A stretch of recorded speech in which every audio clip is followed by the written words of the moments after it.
Good evening, everyone. I'm Bella Din-Zar. I'm the Vice Chairman of the National Transportation Safety Board. Our Office of Transportation Disaster Assistance continues to work with the loved ones of those lost in the El Faro.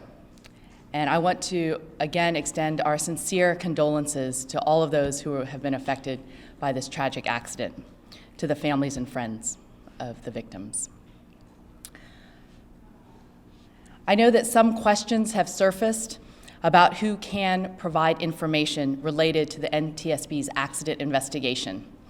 To be clear, once a party joins the NTSB's investigation, they are not permitted to release documents or talk publicly about the investigation without NTSB's permission.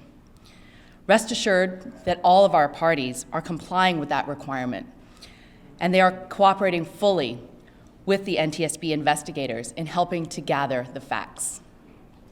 It is only the NTSB who will provide information related to this accident investigation. Again, we are still in the fact-gathering phase of our investigation, and here are some of the activities that are ongoing. Our investigators have interviewed the master of El Yunque, which is the El Faro's sister ship. He provided a wealth of information about the company and about both vessels. The master also had recently served as the first mate aboard the El Faro. Our investigators also interviewed the designated person ashore, or the DPA. The DPA is a shore-based safety officer. The DPA was the last person on shore to talk to the master of El Faro.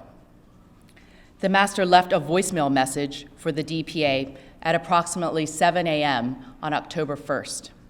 Immediately after that, the master called again and spoke with the DPA through the call center. Their conversation was consistent with the reports that we had heard before arriving on scene. El Faro had lost propulsion, had taken on water, and was listing at 15 degrees. The DPA characterized the master's demeanor during the call as calm. Today, our investigators are conducting more interviews with TOTE personnel, including the port engineer, several relief crew engineers, and the Jacksonville terminal manager, who oversees the individuals who loaded the vessel. We have convened a weather group. We have meteorologists on staff at NTSB headquarters in Washington, D.C. This group is collecting information on weather from the time El Faro departed at the port in Jacksonville to the point of last known location near Crooked Island in the Bahamas. We are also drawing on assets from other agencies. Tomorrow, TOTE is making the sister ship, El Yunque, available to our team here in Jacksonville. El Yunque is nearly identical to El Faro. We will thoroughly document the vessel, its systems, and its equipment, and that includes documenting the exact location of the VDR on these vessels.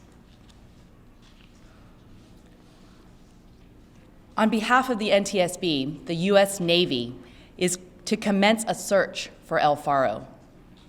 And if it is found, the Navy will document the vessel and its surroundings, and if feasible, retrieve the VDR.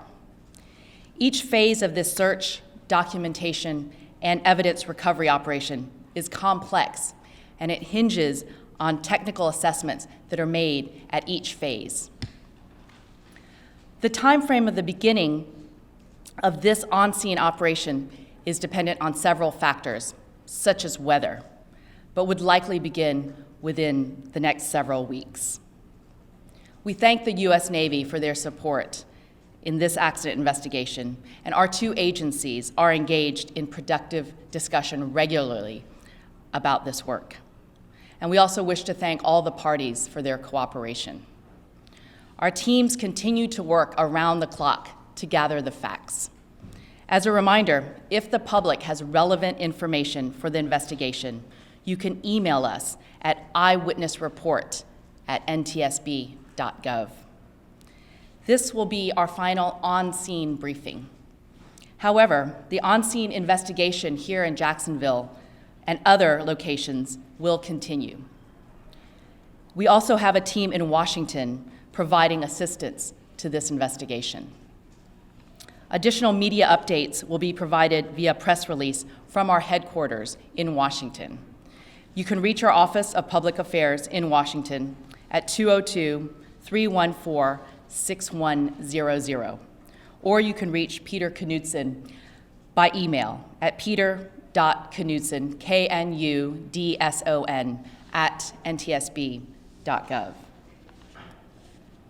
So now I'd be happy to take a few questions. To ask a question, please raise your hand and wait for me to identify you. And when you're identified, please state your name and your affiliation. Yes. Javier Diego, CNN. You mentioned the Navy was going to begin its portion of this in the next several weeks. Given that we have a 30-day battery life from the VDR, is there any concern that several weeks may be too long? That's a good question, because I think there's been some differences in understanding about the pinging of the VDR. The VDR does start pinging upon contact with water. There are lots of types of equipment that can detect a ship without the pinging. That's just an additional way of locating the vessel and the VDR. Yes. Dan Scanlon, Times Union, what Navy base will you be sending the ships out from? Our discussions with the Navy will encompass which ships and which specialized equipment. So this is highly specialized equipment that will be sent out. It's not on the ships currently. It will be placed onto the appropriate ships. Those are all part of our discussions, all of our work with the Navy. Some of the equipment is sonar related, side scanning sonar to be specific, as well as ROVs and the associated equipment to operate the ROVs. Yes. Hi, this is Janice from ABC. I just want to go back to the Navy. Is there a reason for the delay? Wouldn't it be better if they started sooner? Don't they have the real sophisticated equipment that can help detect the vessel? There is no, the question is, what is the timing of the Navy deployment of the assets? And there's no delay. The process has already started. What we are doing is finding out where's the best assets to deploy to the right location. Once that happens, that's when it's in the right waters, that's when the search happens. But the process has already started.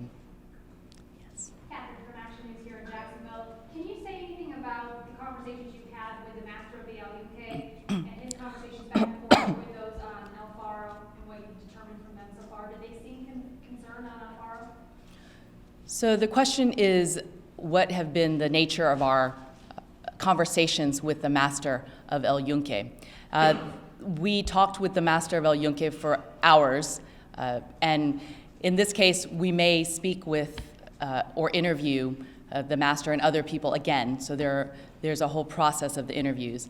He was very cooperative. He gave us a lot of information about both ships. He did mention that they passed and they were within visual distance of each other, which is a few miles.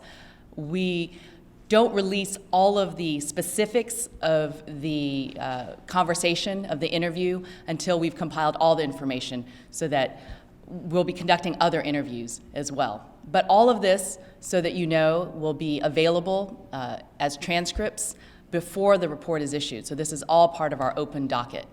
Yes. So, Ben Meyer, American Ship website. So with that open docket, you'll be releasing facts from your findings before the final report is issued, right? The what, not the why? So the question is, what is our open docket and what does that entail? The docket, when it opens, it will be released before we have our public meeting, before we release the final, the proposed conclusions, findings, and probable cause and the safety recommendations. It'll include things such as photographs, any diagrams, any transcripts of interviews that we've given. And yes, that will be released before the actual public meeting where the final report is voted upon by myself and my fellow board members. Do you have a preliminary timeline on that? The question is, do we have a preliminary timeline on our report? The report takes, the final report is issued between 12 and 18 months, but information prior to that is released as needed, especially if there are any safety concerns, if there are urgent safety recommendations that need to be made. We don't hesitate in releasing those prior to that. Lindsay Janice, ABC again. Wanted to ask about the passing of the ships. We've seen somewhere that it was 40 miles, they were 40 miles apart when they passed, and they passed about 16 hours before that last communication from the Faro. Can you confirm that they passed on September 30th? So the question is, We're still evaluating that information. so this is obviously Tom Rothroffy, our investigator in charge. The question is about the passing of El Faro and El Yunque, its sister ship, and we have confirmation from the master of El Yunque that they did pass. The distance was more like a few miles, and they were within visual distance of each other. We're confirming the exact time they passed and other information. Martin Savage with CNN. Is there any idea as to the DVR, the VDR? Once it's located, how exactly do you extract it? I mean, do you unbolt it? Do you cut it? Do you hoist it to the surface? How is it actually retrieved? So the question is, how do we actually retrieve the voyage data recorder? Once the ship is located, we have to make an assessment of how it's lying on the sea floor. That will determine how we actually remove it. Most likely, we'll be using the ROV, the remotely operated vehicle. The VDR is fixed to the bridge, so we'll have to make that determination once we understand where the ship is lying and how it's lying on the seafloor. Yes. Ethan Cowboy, WJXC here in Jacksonville. You mentioned that the investigation has already started. What specifically does that include? What's being done right now? So we landed here. The question is, what's been done so far? What is the investigation process? We landed here on scene in Jacksonville on Tuesday. Today is our second full day of the investigation. We have looked at all aspects of this accident, which includes the engineering factors, the operations, the human performance, and the survival factors, and also the weather. So we are looking at all of those. We have very experienced marine investigators who have drawn upon their experience to collect as much data as possible. So we are compiling a factual record of everything that we can here on scene. But even after we leave the scene, we'll still be collecting data. We'll take it back to headquarters, and that's where we'll do the analysis to issue the report. It's been said by the Coast Guard that there was no distress call, but was there ever any emergency beacon that began transmitting or was received by any source? So the question, was there any type of emergency beacon? That we are looking into that. We don't have knowledge of that now. We're looking at all the electronic records, so we'll assess that. We do have knowledge that there was the call from the master of El Faro, as I mentioned earlier, to the designated person ashore. And the designated person ashore, is that somebody with tote, or is that? The question is, who is the designated person ashore? It's the safety person who is an employee of TOTE and is the person who receives the calls, any questions or calls about safety. Catherine again from Action News Jax. Anything you can tell us about the captain's experience, his history sailing? The question is, what do we know about the captain and his experience? And the media has reported on that a bit. We are looking deeply into all of that background. We're looking at every person who was aboard that crew. And in fact, we're even looking at people who have worked on other crews that serve on the relief crew of the El Faro as well. One more question.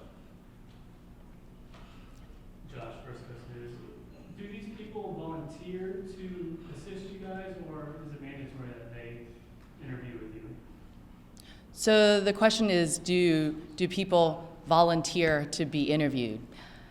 Fortunately, because the NTSB's focus is purely on safety, our only goal is to find out what happened and to figure out ways to prevent this from happening again. Generally, people are very cooperative. They tell us what we need to know so that we can prevent tragedies from happening again. So we do rely on their cooperation, and fortunately so far, people have been very cooperative. Thank you very much for coming. Good night.